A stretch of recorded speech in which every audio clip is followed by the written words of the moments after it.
Hey everyone, in today's video, we're going to find out if an AI tool like ChatGPT can give you good advice on Social Security benefits. Now, this is going to be interesting, and let me tell you, the end result is surprising.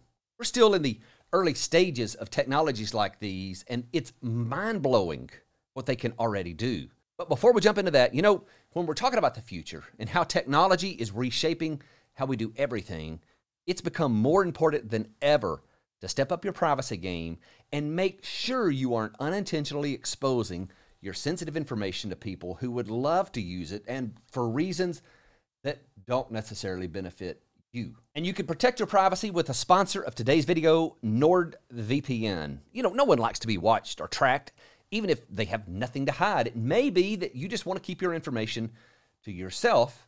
But the truth is, if you're not using a reliable VPN, which stands for Virtual Private Network, your private information can easily be accessed by third parties. But a VPN creates a tunnel between your device and the internet that protects you from online snooping, interference, and even censorship. And these are really easy to get set up and connected. You don't need to hire someone. It takes just a few seconds and you'll have your privacy back. So if you want to protect yourself from prying eyes, sign up for NordVPN, and my audience can get an exclusive NordVPN deal at nordvpn.com/Devin. It's completely risk-free with Nord's 30-day money-back guarantee. I'm going to link that up below as well. Okay, so not long ago on the Big Picture Retirement Podcast, my co-host and I did an experiment where we tested ChatGPT to see if it could write a valid last will and testament. Now, keep in mind, my co-host is an elder law attorney, and writing estate planning documents is how he spends his time. He takes a lot of pride in knowing more about the intricate estate planning laws than other attorneys. And during the show, I asked ChatGPT to write me a Texas last will and testament. Now, as it was generating the output, John had a slight smirk on his face because he knew there was no way that an AI tool would catch the one word that's specific to a Texas last will and testament. But within just a few seconds, the look on his face changed because ChatGPT did nail that one very specific word he was looking for. Now, if you want to listen to that episode, I'm going to link that up down below. But all of this made me start thinking, could an AI tool like ChatGPT dispense solid advice on Social Security? So today, we'll put it to the test. But first, there's a lot of people who have started hearing about these sorts of AI tools, but they don't really understand how they work. Now listen, I'm no techie, so I'm not going to give it to you in technical terms. There's probably a lot I'm missing. But the basic gist of these tools is that they work like a smart robot that's learned how to understand and respond to human language. It's been trained on a massive amount of inputs, so it can generate responses to questions or other prompts, and it's not just simple stuff either. You can get really complicated with this.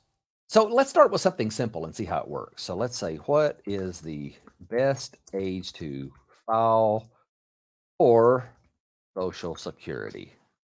Okay, so the output is, here are the most common options for filing for Social Security. It talks about full retirement age.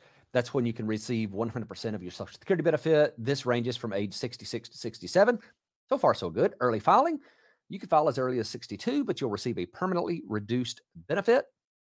That sounds good too. Delayed filing, you can receive an increased benefit up to age 70. And then it goes on to say the best age for you to file for Social Security will depend on factors such as your life expectancy, other sources of retirement income, and financial needs, and talk to a financial advisor first. Okay, so basically, this so far sounds like an article outline that, one of the articles that you would read on Investopedia or NerdWallet or something. There's not a lot of good information. So you can do something as simple as say, can you give me more details? All right. So again, it gave us pretty much the same information, but with a little further detail. So it talks about if you're born between 43 and 54 for retirement age of 66, people born in 60 or later for retirement age of 67. If you file for benefits, you'll get 100% of your benefit amount. That's good stuff. It even talks about the amount that your benefit will be reduced if you file early. And this reduction is designed to reflect the fact that you'll be receiving benefits for a longer period of time. That's good stuff. And then delayed filing. If you're for retirement age of 67, your benefit will be increased by 24% compared to what you would have received at full retirement age. That's all very good stuff. But again, very basic. And the level of detail there is just nothing beyond what you'd find in a typical article. So let's step it up yet another notch. And let's say, what is the best age to file if I am 63 and my lower earning spouse is 62? Let's just see what happens. Okay, so the output here talks about if one spouse has a significantly higher earnings history than the other, may be beneficial for the higher earning spouse to delay filing until 72 or until 70. This can result in a higher benefit amount for both spouses. Now that's interesting because delaying your benefit beyond your full retirement age does not increase the spousal payment that's available for a lower earning spouse. So I want to dig in just a little bit there as well.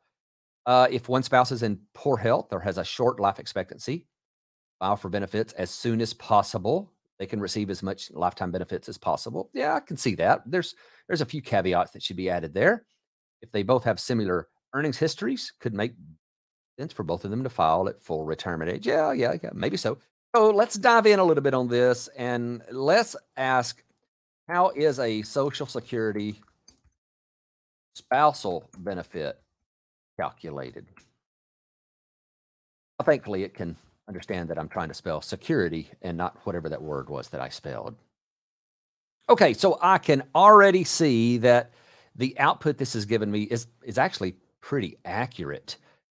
This is talking about the higher earning spouse, their benefit, how half of that is the maximum amount, the spousal benefit. And then it even goes on to talk about how the lower earning spouse, if they file before their full retirement age, their benefit will be permanently reduced. And if the lower earning spouse has their own earnings record and their own benefit amount, they may receive a combination of their own benefit and the spousal benefit. Then it says whichever is higher, which isn't entirely accurate there either. So let's move on. Since we're talking about filing early, let's ask it about the earnings limit. So let's just say, what is the Social Security? I'm going to fix that. Social Security earnings if I file at 63 years old in 2023. All right. Okay, so we asked it about the earnings limit in 2023, and it got everything exactly correct, except for the amount of the earnings limit.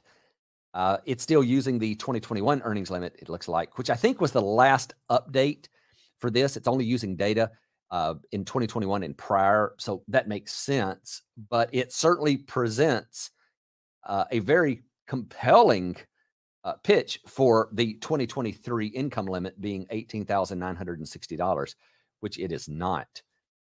So let's move on and ask about, what is the first year of retirement rule for Social Security? All right, so in this case, it did go off the rails just a little bit. It talks about the first year of retirement rule being the way that benefits are reduced if you apply before full retirement age. And that's not what the first year retirement rule is. It's actually about the earnings limit, how it converts to a monthly limit from the annual limit. So, I don't know.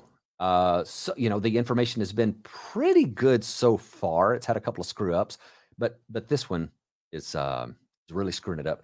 Maybe it's because we're not asking it difficult enough questions. Maybe that's it. Let's dive in and get specific. How are historical earnings indexed for Social Security? All right, so I asked it that question, and it just delivered me effectively the 4 steps in the benefit calculation process. So I have to say, I'm pretty impressed with the output that this thing is giving out. Now, I'm sure we could continue to go down the road here, and we could get this thing to mess up. But so far, with the basic data I'm looking at, not too bad, but it still has some issues for sure. So it looks like the verdict, for now at least, is that these tools are not that useful beyond basic information, at least for Social Security benefits. But I do 100% expect these tools to get better and better, better.